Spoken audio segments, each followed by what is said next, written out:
What is going on, everybody? We're back for another episode of the Double Switch podcast. Pretty unique episode we have here. It's more of a reactionary episode to this past weekend where the Phillies ended up losing 2 out of 3 to the Mets. Saw a lot in this series. Ended up being a very good series. Ended up being a little better for the Mets, as we'll get into. But a lot happened. And Johnny, how are you feeling after this somewhat disappointing weekend that we had up in Queens? Not as discouraged as most. I felt like it was a good building block. I think Topper really said it well when he said the guys just kind of try to do too much in those last 2 games. But I kind of like where we're at without our 2 biggest lefties. Yeah, so your viewpoint's actually one that I haven't really seen too much. I've seen a lot of panic lately, just going through social media, going through all the normal channels. It seems like people are a little down on this team after watching the offense specifically just absolutely disappear. I know we're facing good pitchers, but the offense, runners in scoring position, wasn't there the last 2 days. Wasn't really there all 3 days. People are worried about that. People are worried about Wheels. Didn't look too good on Sunday. That's a big game. And people are a little worried about our chances against really good teams because the point's been made many, many times. We're beating up on really bad teams. Everybody knows it. You can't pick your schedule. This is just the card we were dealt. We have to play it. And that involves beating up on the Nationals, the Marlins, the Reds, the Pirates, all these bad teams. They're kind of stacking up our win column. This year, against the Mets, I believe we are 5-10, and it doesn't feel that close. If you're asking me, you could have told me we were 2-14, and I'd believe you, just based off the way we played against them. It's been rough, pretty much all season long. Combined no hitter. The brutal comeback loss that we ended up seeing. It's been rough against them, and what do you attribute the troubles against the Mets to? Is it the fact that they're pretty good? It's a good team, or do you think there's something else there besides that? I think it's just that. I think they're the best team in the National League right now. They have A+ pitching. They're pretty deep too. Chris Bassett looked really good, and I really think we just were a little bit overmatched at the plate, and I think this team's still evolving offensively, and I think once we see Harper and Schwarber back in this lineup, and I think we play the Mets. Do we have another series after this coming weekend? I don't know. If we're 5-10 and we have 4 more games, that puts us at 19. That might be it. So that might be it, which kind of stinks because I would like to have one more primer before the playoffs against them. But I was kind of not as discouraged as people thought. I think this offense is still figuring itself out. Before we get into the actual context of the weekend, what were you expecting going into this? What were you kind of hoping? How were you hoping this series would go for us? I was hoping we beat Chris Bassett on Sunday. And I knew the DeGrom Nola game, that was going to be, flip a coin. It's going to be low scoring, whoever got the first run. But what it came down to is the Mets, they score the first run almost always. They're really good at that. And I know a lot of people give the Mets a lot of a hard time because a lot of their contact isn't solid contact. They're known to be a weak contact team, but they don't do too much at the plate. It's actually kind of admirable to look at.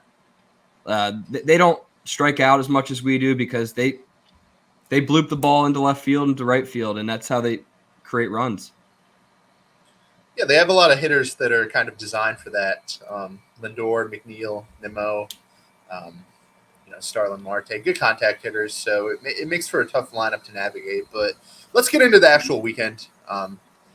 Start with Friday. That was the Ranger Suarez coming out party.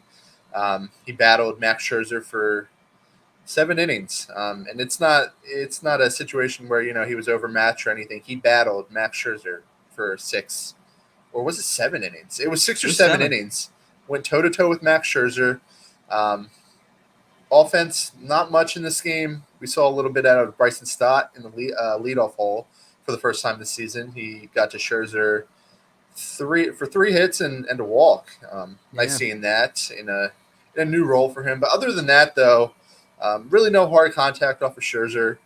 Not much to say about that. He's one of the best pitchers in the game. We all know that. Ended up racking up 9 hits, so you'll take that. Once Ranger got out of that game, straight to the bullpen. Bullpen did its job, start to finish. Robertson, Sir Anthony, and I believe it was Alvarado. 3 shutout innings against this Mets team, and it's quite the task. And into the 10th inning we went, and we ended up getting to them. Matt Vierling's throw in the 10th inning ended up being one of the bigger plays of the game. Throughout the go-ahead run, huge play out of Matty V. And Bryson Stott ended up scoring on Starling Marte's throw home. Just beating it out. Thomas Nito probably should have scooped it. We probably should have went to the 11th, but we'll take it any way we can get it. Exactly. And that was Friday. Biggest takeaways from Friday. What would you think? Stott had to be my biggest takeaway. I mean, aside from Ranger, who was awesome, and I think we all knew he had it in him. But Bryson Stott, we got to highlight him here. He got on base 4 times against Max Scherzer, which has never been done before. I don't know if you saw that stat, but no one's ever gotten on base 4 times in one game against Max Scherzer. I find that stat incredible for a couple of reasons. I feel like, Max Scherzer's been here for, 15 years, and no one's done that. That's crazy. And Bryson Stott is the first person to do that. That's absolutely insane, and it's even more insane when you consider that first time in the leadoff hole. I think he did a great job, and it starts to kind of beg the question of how perfect is he for that leadoff hole? He showed just about everything you could possibly ask out of a leadoff hitter. His approach is just top notch for someone of his age. His batting profile, he kind of a gap hitter. He battles deep into counts. He doesn't strike out. He has a good eye. He's arguably the prototypical leadoff hitter. And with Schwarber coming back in these next couple of days, I know we said we weren't going to really get into this, but would you keep Stott there and kind of find a new spot for Schwarber when he comes back? I would, yeah. I think he has less strikeout in his game, and I think that obviously like his numbers don't show it at the moment because he had a tough start, but I think he is going to be one of our best on base players. I think he'll learn to start taking a lot of walks. You can already see his confidence, the same kind of confidence we saw Alec Boehm kind of gain. He just looks very comfortable at the plate, and I think that could be like a permanent home for him. Yeah, the profile is perfect for a leadoff hitter. I hope he stays there, and we can talk about lineup context once we actually get Schwarber back. We're recording this on Tuesday, still not back. Is he in the lineup today? Nope. Yeah, so no Schwarbs yet, but that was Friday. Not much to highlight on the offensive end besides that. Alec Boehm drove in both runs on Friday, doing a really good job in run-producing roles, so you'd love to see that. And, just Ranger. I mean, he seems to kind of have that gene that comes along with, clutch games. I think it has a lot to do with his demeanor. He stays really calm under pressure, never panics. And, I mean, we haven't had the chance to see it, but I wouldn't be surprised if throughout his time in Philly, he starts to develop a reputation as kind of a big game pitcher. Would you agree? I absolutely agree. Yeah, Ranger seems unfazed by everything. He's just playing his game, his style of baseball, and it just feels like he's his own little world out there. Yeah, and in his own little world is where he had to be because Citi Field was packed this week, and it was loud. The Mets fans did just an awesome job showing out for this weekend. So, yeah, it definitely made it a tough place to play for us. But that was Friday. Saturday, one of the best pitching duels that I can remember seeing and watching start to finish. We saw Jacob deGrom show us why he's the best pitcher in baseball. He was hitting 102 in like the 3rd inning. Impeccable control. We look lost all night. I'm not going to be upset with anybody for looking lost against Jacob deGrom. Just about everybody looks lost against Jacob deGrom. But besides that, we saw a version of Aaron Nola that was better than I thought he would do. There's been some sort of narrative about how he kind of folds when the situation gets really big. I think it has a lot to do with his September collapses these past couple years. But whatever narrative that people say about him, that just didn't show up on Saturday. He was the best I've ever seen him. Sharp. He was efficient. He at one point he had 17 Mets retired in a row, um, but unfortunately wasn't enough. The Mets bullpen did its job, and the Phillies offense didn't. Ended up losing that game 1-0, and I don't really think there's many things to take away from this game besides Aaron Nola showing us something we really haven't seen from him before. Yeah, no, he was so sharp. That his two-seam fastball to lefties was. I mean, I haven't seen him like lean on that pitch so much this year. I feel like he's been mixing it up a lot because he's got like the sinker and the curve and all his weapons. But that pitch was cooking, and the ump was calling the outside corner all night, and DeGrom and Nola were just feasting on it. A lot of them like were so borderline too. It almost felt unfair for like some of the hitters that it was such a wide strike zone when they're facing DeGrom and Nola. Yeah, they don't need anything, but that inside two seamer to lefties might be the most satisfying pitch I've ever watched. I could watch that for days. That is so fun to watch him do that. Yeah, like how do you hit that? Do you close your eyes and hope for the best? Because it's like a magic trick. Like it's there and then it's gone. Yeah, it's pretty much unhittable, and it just gets so many called strike threes. It's such a weapon. It's amazing. It's really weird seeing a righty, do better against lefties like that. But that two seamer is just such a unique pitch. Um, do you think that we can kind of start to move away from the narrative that Aaron Nola is not a big game pitcher and kind of folds under pressure? Do you think we can start to put that behind us? Yeah, I think it's kind of like it's not a narrative that makes a lot of sense. I know he's had collapses in like the past, but how competitive really were our teams? Um, some of these past teams that collapsed, people like to like blame it on like a certain few players, but like these teams as a whole were not built for 162 games. We've had a lot of players that really shouldn't even be starting on like a contending team. I kind of think we weren't even competitive teams in the past years. So I'm willing to throw out that narrative and go with a clean slate into this September and October.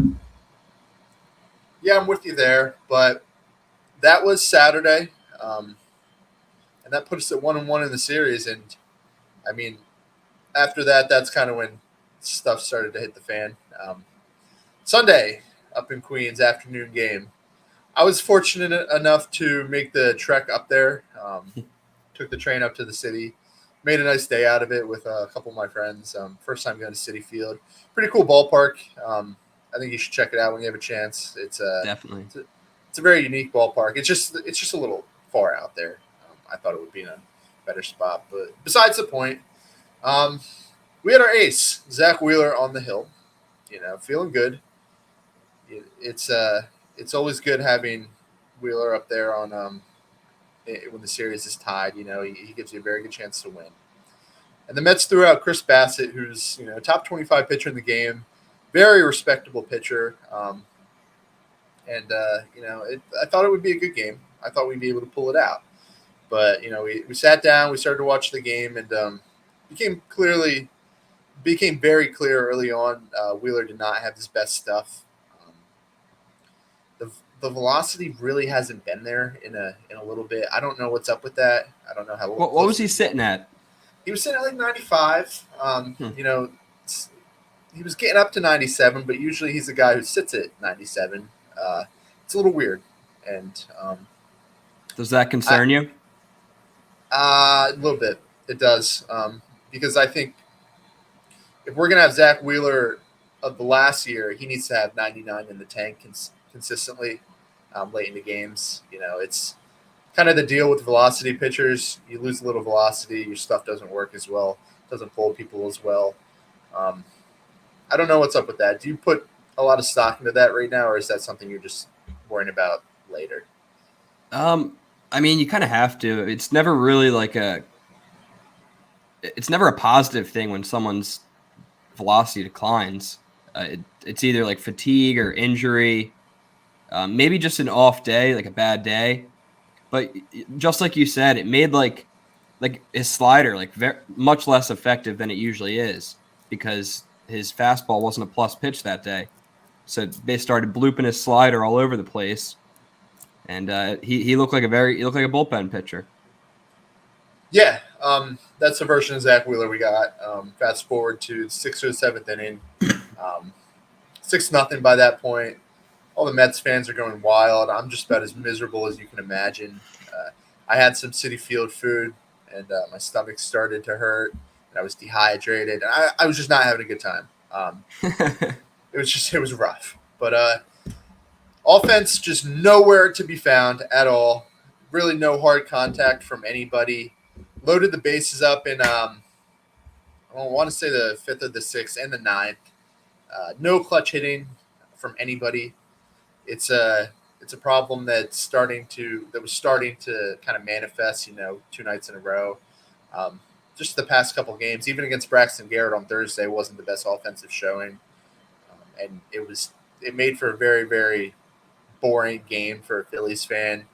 Corey Knebel comes in the game, proceeds to get hurt, lat strain. He's on the IL. Nothing was going right. By that point, I left because I had seen enough. Dang. And, the Phillies went on to lose 6-0, lose the series.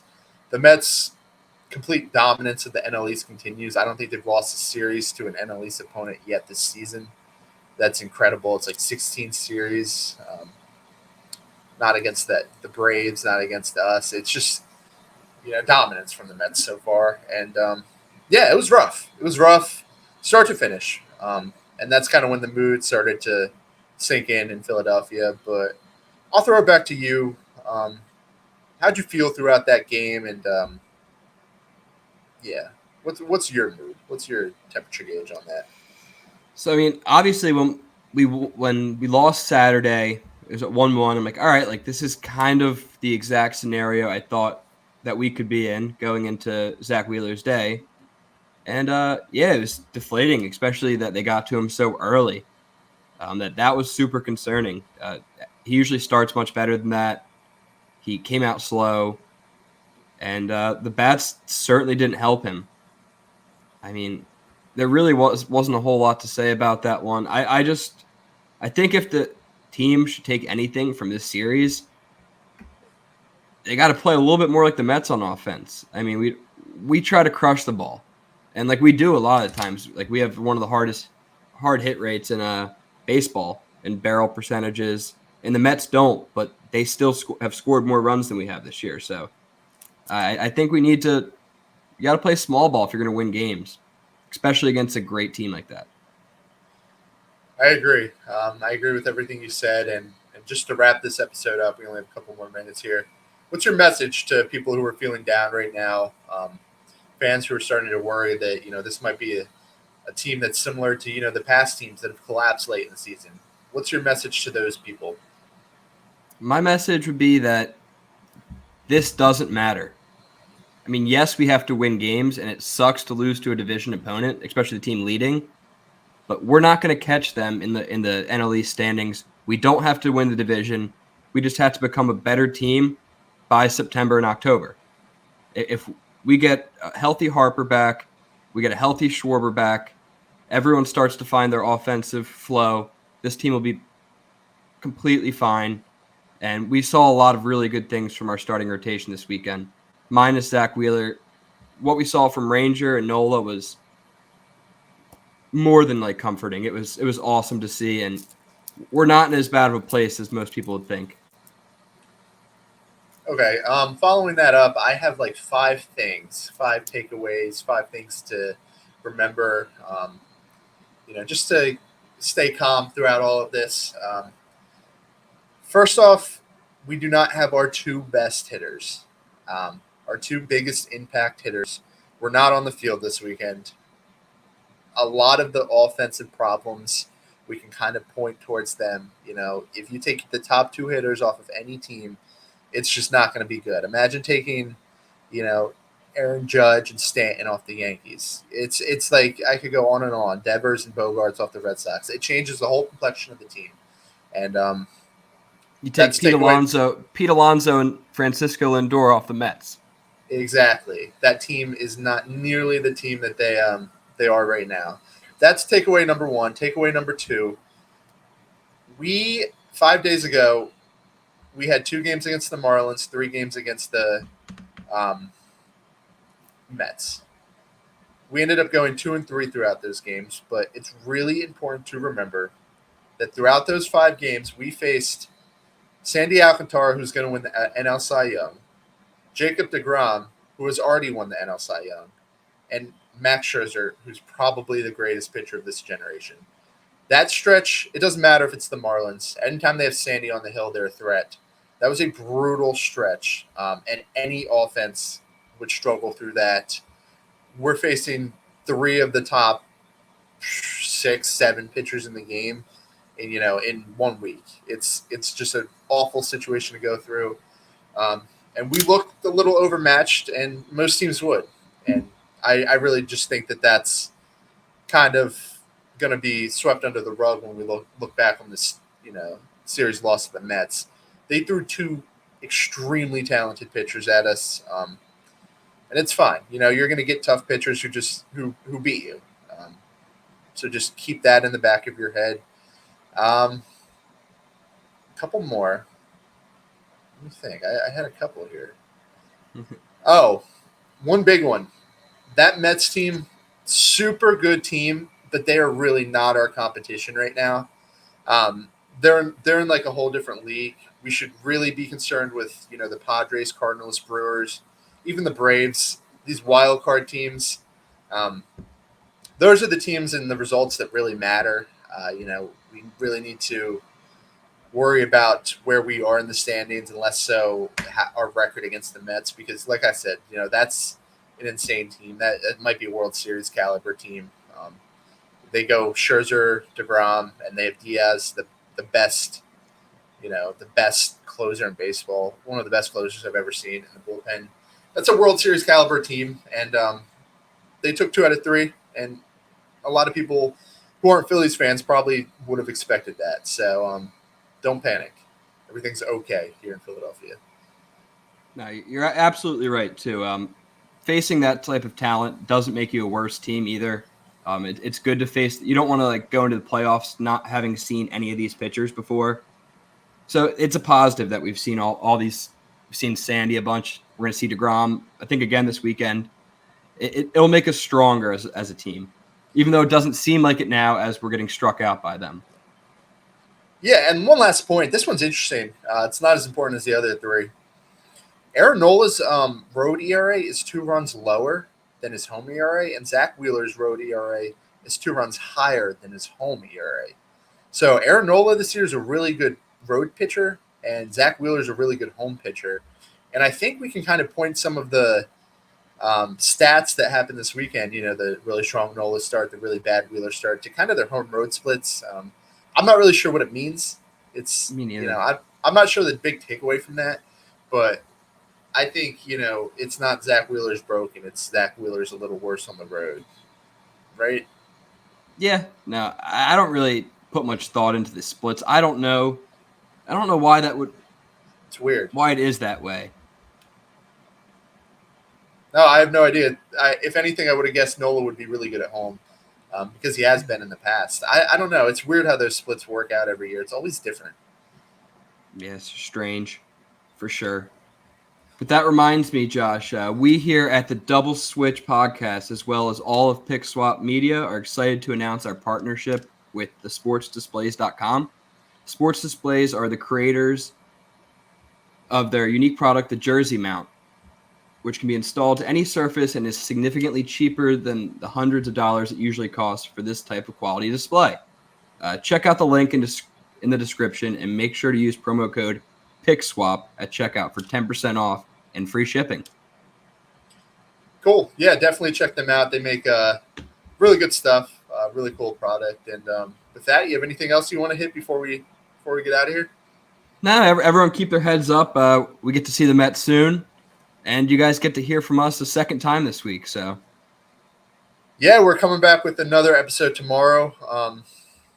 Or it might be 2 days from now that you guys hear it. But yeah, we're going to have Dan back on, our favorite Mets fan, kind of reflect on this past weekend.